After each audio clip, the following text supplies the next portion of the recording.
Varicose veins కి సరైన చికిత్స కోసం సంప్రదించండి ఎవిస్ హాస్పిటల్. నమస్తే, మీరు చూస్తున్న సుమన్ టీవీ. నేను మీ కీర్తి. మనతో పాటు ప్రముఖ ఆస్ట్రాలజర్ బ్రహ్మశ్రీ నందిబట్ల శ్రీహరి శర్మ గురుగారు ఉన్నారు. నమస్తే గురుగారు. వాగర్థావివ సంపృక్తౌ వాగర్థ ప్రతిపత్తయే జగతః పితరౌ వందే పార్వతీ పరమేశ్వరౌ. ఆదిత్యాయ చ సోమాయ మంగళాయ బుధాయ చ గురు శుక్ర శనిభ్యశ్చ రాహవే కేతవే నమః. శృంగేరి జగద్గురు పీఠాధిపతులకి, కంచి పీఠాధిపతులకి నమస్కారములు తెలియజేసుకుంటూ కార్యక్రమాన్ని ప్రారంభిద్దాం. గురుగారు, శనివారం శని త్రయోదశి. ఏ రాశుల వారికి మంచి చెడు జరగబోతోంది? ఈ రోజు మేము చేయవలసిన పాటించవలసిన నియమాలు ఏమన్నా ఉన్నాయా? రెమెడీస్ ఏమైనా పాటిస్తే మా జీవితాల్లో కొంచెం మంచి జరిగే అవకాశం ఉందా? తెలియజేస్తారా? తప్పకుండానమ్మా. ఇప్పుడు ఈ శని త్రయోదశి ప్రతి సంవత్సరం ఒక 3-4 సార్లు అయినా వస్తుంటాయమ్మా. కానీ ధనుర్మాసంలో వచ్చే శని త్రయోదశి చాలా ప్రత్యేకమైంది, ప్రభావవంతమైంది. ఎందుకనంటే విష్ణు భగవాని కోసమే ఉన్నటువంటి మాసం ధనుర్మాసం. అట్టి విష్ణు భగవాని తోడలుడైనటువంటి శని త్రయోదశికి చాలా ప్రత్యేకత ఉంటుందమ్మా. ఇది ఈ జనవరి 11వ తారీఖు రోజున వస్తుంది. కాబట్టి ఎందుకు ఈ శని త్రయోదశి ఈ సంవత్సరం అంత ప్రాముఖ్యత అంటే, మనము గమనించుకున్నట్లయితే మార్చి 29వ తారీఖు రోజున శని కుంభరాశి నుంచి మీనరాశిలోకి ప్రవేశం చేస్తున్నాడు. ఏమవుతుంది? మకర రాశి వారికి శని దోషం పోతుంది. వృశ్చిక రాశి వారికి అర్ధాష్టమ శని, కర్కాటక రాశి వారికి అష్టమ శని, వృషభ రాశి వారికి కంటక శని దోషము తొలగిపోతాయి. కొత్తగా ఏప్రిల్ నుంచి మార్చి 29వ తారీఖు నుంచి మేషరాశి వారికి ఏలిన నాటి శని, ధనుస్సు రాశి వారికి అర్ధాష్టమ శని, సింహరాశి వారికి అష్టమ శని ప్రారంభమవుతాయి. కొందరికి వెళ్తాయి, కొందరికి వస్తాయి. కానీ వీళ్ళందరూ కూడా సంతోషపడాల్సిన, పోయిన వాళ్ళు శని దోషం పోయిందని చెప్పి సంతోషపడాల్సిన అవసరం ఏం లేదమ్మా. అయ్యో, కొత్తగా ప్రారంభమైన వాళ్ళు అయ్యో మనకు శని ప్రారంభమవుతుందని భయపడాల్సింది కూడా లేదు. ఎందుకంటే జూలై 8వ తారీఖు రోజున మీనరాశిలో శని భగవానుడు మళ్ళీ వక్రీకరిస్తున్నాడు. ఏమవుతుంది? వక్రీకరించినప్పుడు మళ్ళీ వెనకటి రాశి ఫలితాలనే ఇస్తాడు. కుంభరాశిలో ఉంటే ఎటువంటి ఫలితాలో అవే ఫలితాలు. మళ్ళీ వృశ్చిక రాశి వారికి అర్ధాష్టమ శని, వృషభ రాశి మిథున రాశి వారికి యోగ శని, కర్కాటక రాశి వారికి అష్టమ శని, మళ్ళీ వృషభ రాశి వారికి కంటక శని, మళ్ళీ దోషాలు ప్రారంభమవుతాయి. కాబట్టి తర్వాత చెప్పొచ్చేది ఏమిటంటే, ఈ 2025వ సంవత్సరంలో 12 రాశుల వారు శని ప్రభావానికి గురవుతారు. కాబట్టి అందరూ శని దోష పరిహారం అనేటువంటిది చేసుకోవాలమ్మా. ఎట్టి పరిస్థితుల్లో ఖచ్చితంగా చేసుకోవాల్సిందే. ఎందుకంటే అందరికి బ్యాడ్ రిజల్ట్స్ ఇస్తారా గురుగారు? కష్టాలే ఇస్తారా ఎక్కువ శాతం? కాదమ్మా, అలా అనుకోవడానికి కూడా లేదు. ఎందుకనంటే మీరు ఎగ్జాంపుల్స్ చెప్తాను. ఎన్టీ రామారావు గారు ఏలిన నాటి శని ప్రభావం ఉన్నప్పుడే పార్టీని పెట్టి వెంబడే 9 నెలల్లోనే ముఖ్యమంత్రి పీఠాన్ని పొందాడు. రాజయోగం పొందింది. అది సాదాసీదా రాజయోగమా?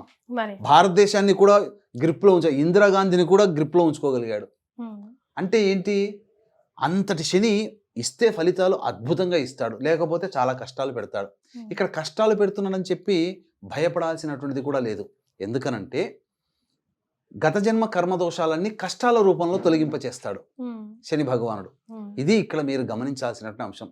అంతేకాకుండా చాలా మందికి తెలియంది ఏంటంటే, ఈ యొక్క 2024లో పెళ్లిళ్ళు కాక ఇబ్బందులు పడుతున్న వాళ్ళు, ఇల్లు కట్టుకోవాలని కోరిక తీర్చుకోలేని వాళ్ళు శని ప్రభావం వల్ల తీర్చుకోగలుగుతారు.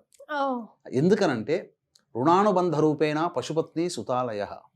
రుణం ఉంటేనే భార్య, భర్త, పిల్లలు, సంపద, డబ్బులు, పెద్ద పెద్ద పనులు, ఇవన్నీ పూర్వజన్మ రుణం ఉంటేనే జరుగుతాయి. అందుకని వీక్షిస్తున్నటువంటి సుమన్ టీవీ ప్రేక్షకుల్లో మీలో మీ పెళ్లి సమయం, తల్లిదండ్రులుగా ఉన్నవాళ్ళు మీ పెళ్లి సమయంలో గనక మీ యొక్క సమయాన్ని గనక చూసుకుంటే ఖచ్చితంగా మీ రాశికి ఏలిన నాడి శనో, అష్టమ శనో, అర్ధాష్టమ శనో, యోగ శని దోషంలోనూ ఉంటారు. కాబట్టి ఖచ్చితంగా అందరికీ వివాహాలు జరగాలంటే శని ప్రభావంలో ఉండాలి. రుణబంధం, కర్మబంధం అవన్నీ కర్మబంధం రావాలి అంటే భార్య లేదా భర్త రావడం కర్మబంధం. ఆ సంతానం పొందడం కూడా రుణం ఉంటేనే తప్ప పొందలేరు. రుణం ఉంటే కానీ భార్య లేదా భర్త. పూర్వకాలంలో ఒకప్పుడు భర్త మాత్రమే సంపాదించి భార్య పిల్లల్ని పోషించేవాడు. ఈ రోజుల్లో ఆడవాళ్ళు కూడా భర్త పిల్లల్ని పోషిస్తున్నారు వాస్తవంగా.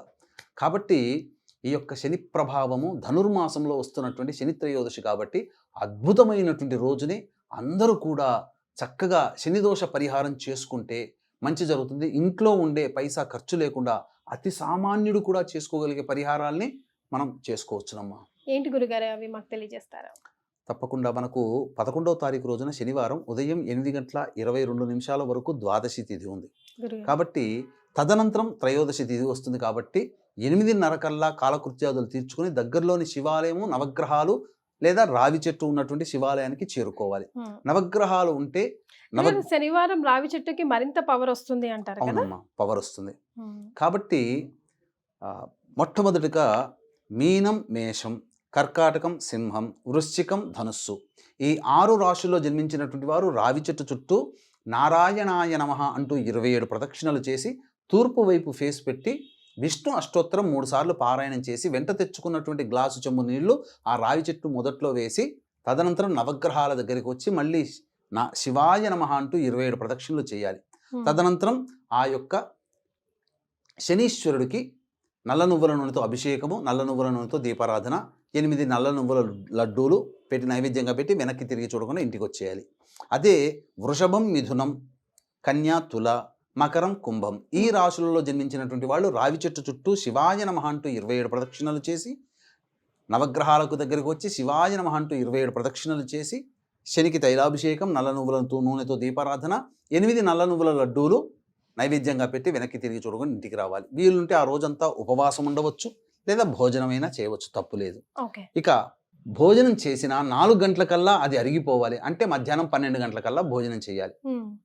ఇక 1 గంట 18 నిమిషాల నుంచి 2 గంటల 18 నిమిషాల మధ్యకాలంలో శనిహోరం ఉంటుంది.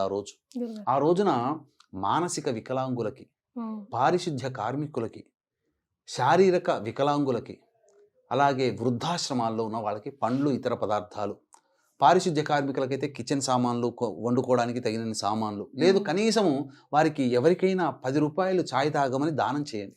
ఆ సమయంలో చేస్తే మహావిశేషం. ఇంకా సమయం ఉంటే ఆ యొక్క శనిహోరలో ఉన్నప్పుడే కాలభైరవాష్టకము, హనుమాన్ చాలీసా మరియు కాళీ కవచం ఈ 3 వీలైన సార్లు పారాయణం చేయండి. ఇక మధ్యాహ్నం 12 భోజనం ఎలాగో చేస్తారు, లేకపోతే ఉపవాసం ఉంటే చాలా మంచిది. ఆ రోజు సాయంత్రం 5:22 సూర్యాస్తమయం అవుతుంది. కాబట్టి 4 గంటలకల్లా లేదా 4:30 కల్లా శివాలయానికి చేరుకోవాలి. వీక్షించేటువంటి ప్రేక్షకులకి గమనిక, ఈ యొక్క భోగి పుష్యమాసము పౌర్ణమి తిథి సోమవారం ఆరుద్ర నక్షత్రం కలిసి వచ్చినటువంటి అలభ్య పుణ్యతిథి రోజున జాతకరీత్యా కలుగు విద్య, వివాహ, ఉద్యోగ, దాంపత్య, సంతాన, అనారోగ్య సమస్యలకు శనిదోష పరిహారానికి 12 రాశుల వారికి గత జన్మ కర్మదోషాలు తొలగడం కోసం సర్వదోష నివారణ పూజల హోమాలు పర్ హెడ్ 1500 రూపాయలకి చేయించడం జరుగుతుంది. మధ్యాహ్నం 3 గంటలకి ప్రారంభమవుతుంది. 1 గంట లోపల మీ గోత్రనామాలు నమోదు చేసుకోవచ్చు. అవకాశం ఉన్న వాళ్ళు కార్యక్రమ తదనంతరం కాంటాక్ట్ చేసి గోత్రనామాలు నమోదు చేసుకోవచ్చు.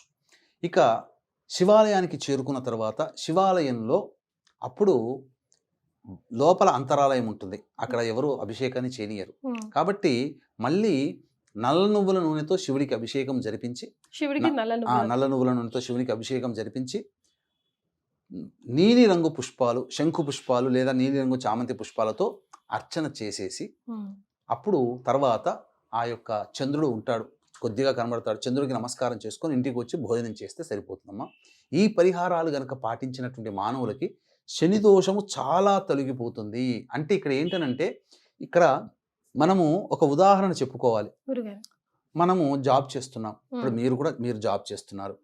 మీ పై బాసు ఎప్పుడు కనబడ్డా విష్ చేస్తుంటారు, గుడ్ మార్నింగ్ సార్ అట్లా చెప్తుంటుంటారు. ఎందుకు చెప్తారు? అది విధానము. తర్వాత చక్కగా అభిమానంగా ఎప్పుడైనా పలకరించినా మాట్లాడతారు. అంటే దీని అర్థం ఏంటి? ఇక్కడ గమనించుకోవాల్సింది ఏంటంటే, మీరు ఏదైనా పొరపాటు చేసినప్పుడు మీరు అతని యొక్క అభిమానాన్ని చూరగొన్నారు కాబట్టి మందలించి, అమ్మ ఇది తప్పమ్మా, ఇట్లా చేయకూడదమ్మా. అదే మీరు అతన్ని పట్టించుకోకుండా ఉన్నారనుకోండి, అహంకారం ఏమో అని చెప్పి మిమ్మల్ని దండించి చిన్నదానికి కూడా పెద్దగా దండన చేస్తాడు. ఎక్కడైనా జరిగేది ఇదే కదా. అలాగే మరి సాటి మానవుడికే మనం అట్లా చేస్తే భగవంతుడమ్మా. కాబట్టి అవసరమైన సందర్భంలో అవకాశం వచ్చినప్పుడల్లా ఆ శనీశ్వరుణ్ణి ఆరాధించే సమయాన్ని, అవకాశాన్ని వదులుకోకూడదు ఎవ్వరు కూడా. అప్పుడు ఏమవుతుందంటే, మనకేదైనా ఆయన దశ జరుగుతున్న సందర్భంలో అప్పుడు ఖచ్చితంగా మన పాలిట మిత్రుడిలా ఉంటాడు, శత్రువులాగా ఉండి మనల్ని కష్టపెట్టాడు. ఆ విధంగా చేసుకోమని ఆ భావంతో చేసుకుంటే శనిదోషం ఉన్న రాశులైనా శనిదోషం లేని రాశుల వాళ్ళైనా గత జన్మ కర్మదోషం తొలగిపోవాలంటే శని భగవానుడే. కాబట్టి శని త్రయోదశి రోజున అందరూ ఈ నియమాల్ని పాటించవచ్చు.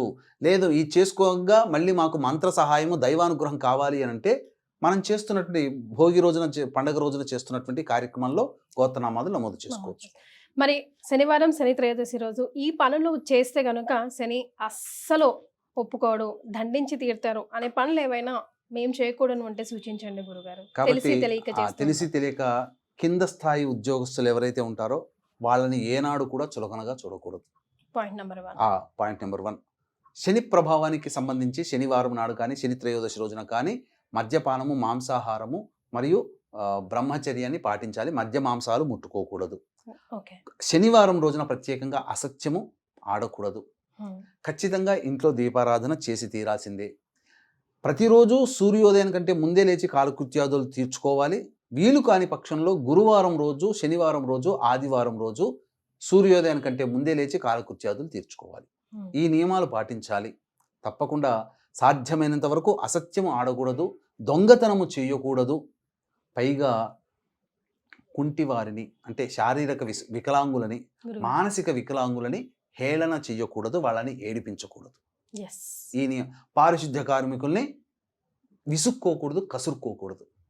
ఇవి చేస్తే గనక మంచిది. ఇంకా ముఖ్యంగా దేవాలయంలో చీపురు దానం చేస్తే చాలా విశేషం అమ్మా.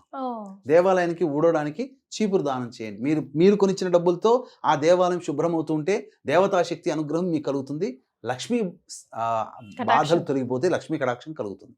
చాలా సంతోషం గురుగారు, ధన్యవాదాలు. సర్వం శ్రీ ఉమామహేశ్వర పరబ్రహ్మార్పణమస్తు.